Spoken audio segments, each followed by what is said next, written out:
From the earliest days I can remember, my parents made it clear that my younger brother Connor was the golden child of our household. While they insisted they loved us both, their actions consistently favored him. He got the nicer gifts at Christmas, extra praise at school recitals, and enthusiastic support in every endeavor.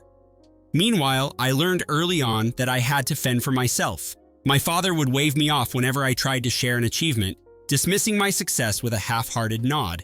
My mother, though kinder in her tone, always found a way to tie my accomplishments back to Connor's so-called potential. It was like they were grooming him to become some prodigy, and I was just an accessory in the background. Perhaps if I had accepted that dynamic quietly, life might have been simpler, but I always believed in my own worth, which put me at odds with them. I strove for self-respect, chasing small victories wherever I could find them. I participated in sports just to show I could excel at something on my own. I studied hard to earn scholarships and never had to rely on them for college tuition. Growing up in my own household felt like battling an uphill war with no reinforcement from anyone in my corner. By the time I was 18, I had decided to get as far away from that environment as possible, forging my own path in the process. College became my refuge. It was the first place where I felt entirely free, judged only by my own actions rather than in comparison to Connor. I was no longer the older sibling who didn't quite measure up. Instead, I was an honors student majoring in finance, someone who landed an internship at a well-regarded firm downtown. Those years turned my life around. I relished the independence of being on my own, making decisions without having to second-guess how my family would react. When I met Lisa at a study group, I was immediately drawn to her calm intelligence. She had a gentle smile and a focused ambition that matched my own. We spent late nights in the library, comparing class notes and occasionally joking about our future plans. Back then, I believed in forging a partnership grounded in mutual respect and shared goals. We connected over a shared love of detective novels, a passion for traveling, and the dream of someday owning a cozy house in a quiet suburb. Her presence felt like a promise that I could build a family different from the one I knew. Within a year, we were inseparable. On our graduation day, when I walked across the stage to receive my diploma, her applause sounded the loudest. My parents attended the ceremony, but they were more excited to mention Connor's new achievements to anyone who would listen. Lisa noticed the tension and comforted me later, promising we'd make our own happiness together. I proposed to Lisa a year later, after we had both established ourselves in our respective careers. She seemed delighted, and we moved to a modest apartment in the city, close enough to my office so I could walk to work. I'd always promised myself that once I was settled, I'd help my parents if they ever needed it, despite our rocky history. But they never asked for my support. They were too busy celebrating Connor's acceptance into an Ivy League graduate program. Over time, my calls to them became less frequent, and their interest in my life was minimal at best. I told Lisa I was comfortable letting that relationship fade, focusing instead on building something positive together. Looking back, maybe I should have seen the red flags. Lisa seemed enthralled whenever I mentioned Connor. She'd casually ask about him, his studies, his career plans, his lifestyle, as if she was assembling a portrait of him in her mind. At the time, I brushed it off as harmless curiosity. I still clung to the belief that I'd finally escaped the endless comparisons that defined my youth. After all, Lisa chose me, not Connor. I allowed myself to trust that fact completely. Meanwhile, my career began taking off. I secured a new position at a renowned financial institution, and with it came a salary that put our previous incomes to shame. I felt on top of the world, convinced that my perseverance had led me to a well-deserved reward. Our wedding was a low-key ceremony, just the way we both wanted it. At least I thought so. We said our vows in front of a small group of friends and a few family members. Connor showed up, freshly graduated from his master's program. He was charming as ever, all smiles and witty remarks. I noticed Lisa watching him from across the room, an intensity in her eyes that I naively interpreted as friendly admiration. During the reception, she spent a fair amount of time talking to him about his recent trip to Europe, leaning in closer than I felt comfortable with, though I shrugged it off. I had spent my whole life ignoring the favoritism that overshadowed me, so ignoring a small pang of jealousy was nothing new. We moved on, Lisa and I, into our married life. The next few months were blissful, or so it seemed. I'd come home from work, exhausted but proud of the life I was building, to find Lisa cooking dinner or asking about my day.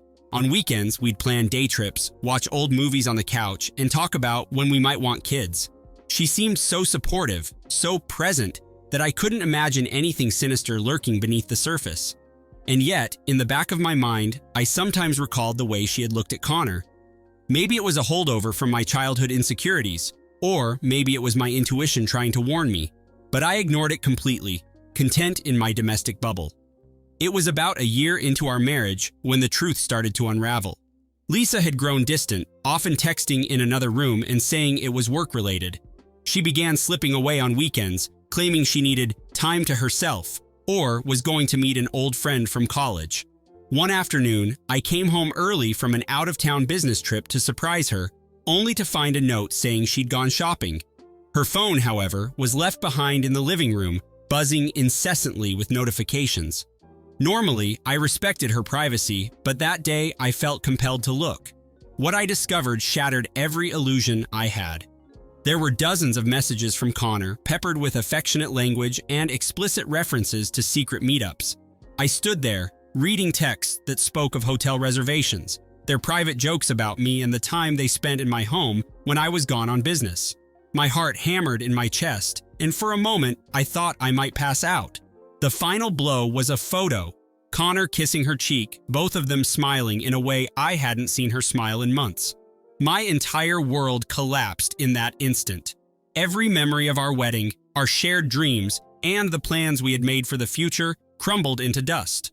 I sat on the couch, phone in hand, tears burning my eyes, trying to process what I had done to deserve such betrayal from two people who had once vowed loyalty to me, one as my brother, the other as my wife. In that moment, fury replaced sorrow. I called Lisa immediately, demanding she return home. She offered a weak excuse, but I cut her off, telling her we needed to talk. When she finally arrived, I confronted her with the messages. She stared at me silently, tears brimming in her eyes, but I saw no genuine remorse. It was as if she was sorry only because she had been caught. We argued for hours, me demanding answers and her offering vague justifications about feeling neglected or drawn to Connor's charisma. Then came the admission that she was pregnant, and the baby wasn't mine.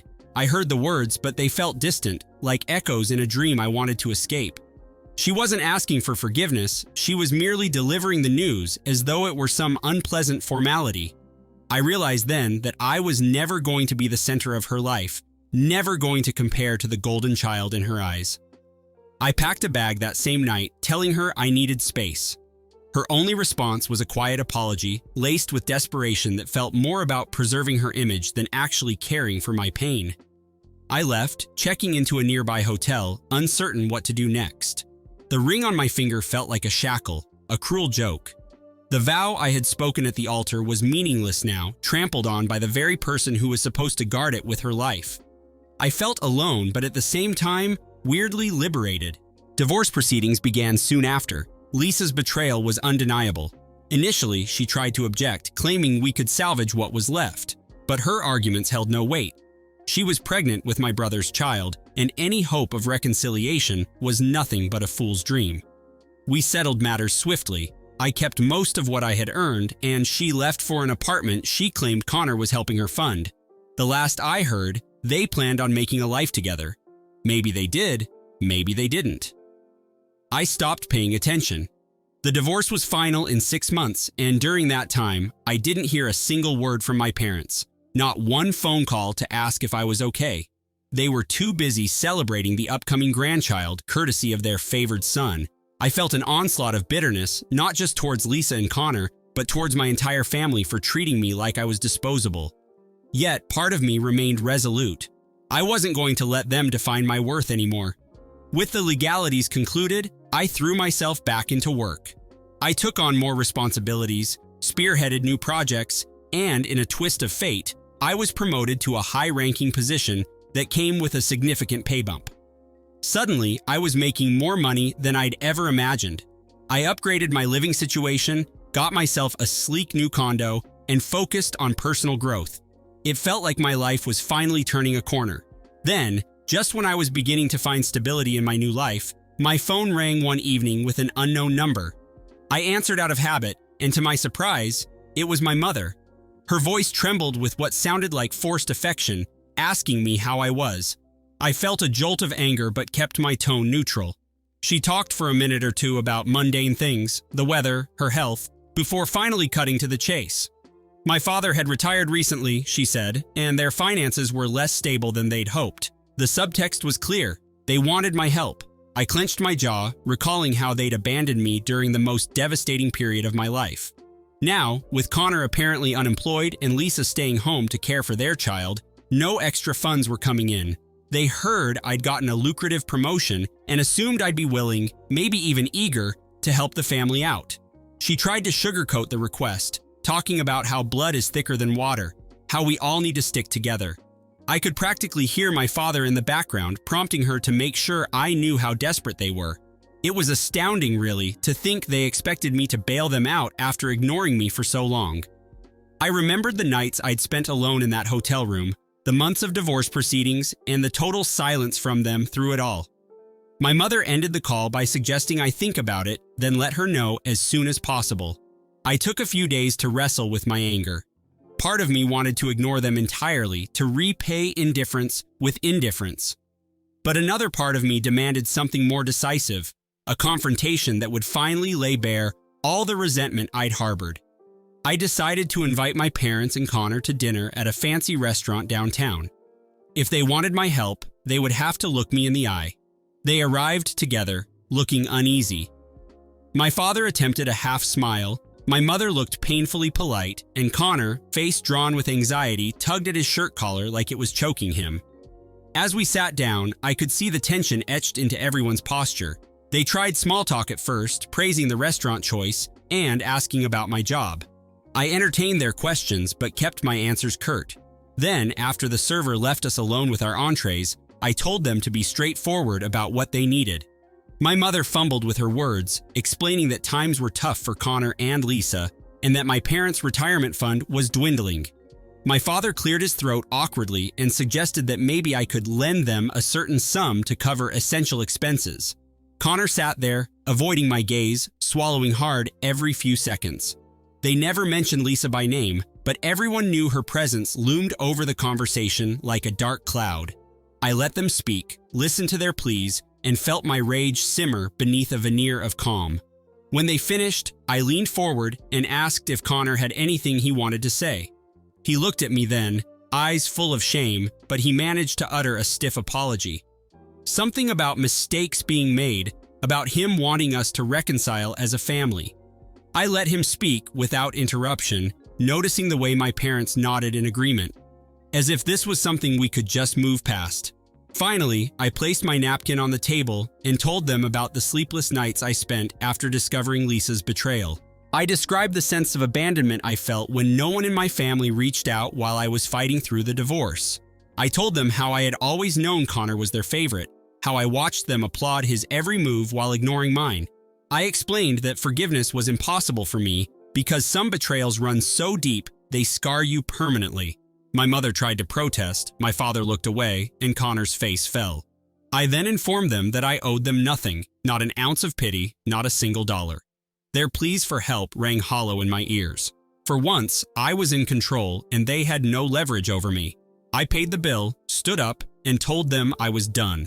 Done being their scapegoat. Done with their hypocrisy. Done pretending we were a real family. Then I walked out, leaving them all silent at the table. After that night, I half expected a barrage of phone calls or text messages, but they were eerily silent. Maybe they finally understood the depth of the wound they'd caused. Maybe they were too proud to beg again. Whatever the reason, I felt a strange mixture of relief and emptiness. In the weeks that followed, I threw myself further into work, traveling overseas for conferences and closing major deals. My boss noticed my dedication and increased my responsibilities once more, securing me a comfortable future. I found solace in my achievements, in the knowledge that I had risen above the circumstances designed to keep me down. Meanwhile, I met new people, formed friendships with colleagues who respected me for my abilities, not for who my brother was. Every now and then, I'd hear whispers through distant relatives about Connor struggling to find stable employment or Lisa complaining about her limited social life with a baby to care for. None of it stirred any sympathy in me. They had made their choices, and I was done cleaning up their mess.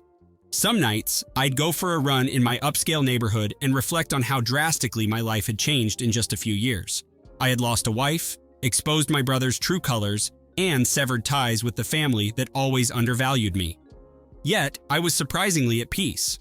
The betrayal no longer consumed me, it merely fueled my determination never to settle for less than I deserved.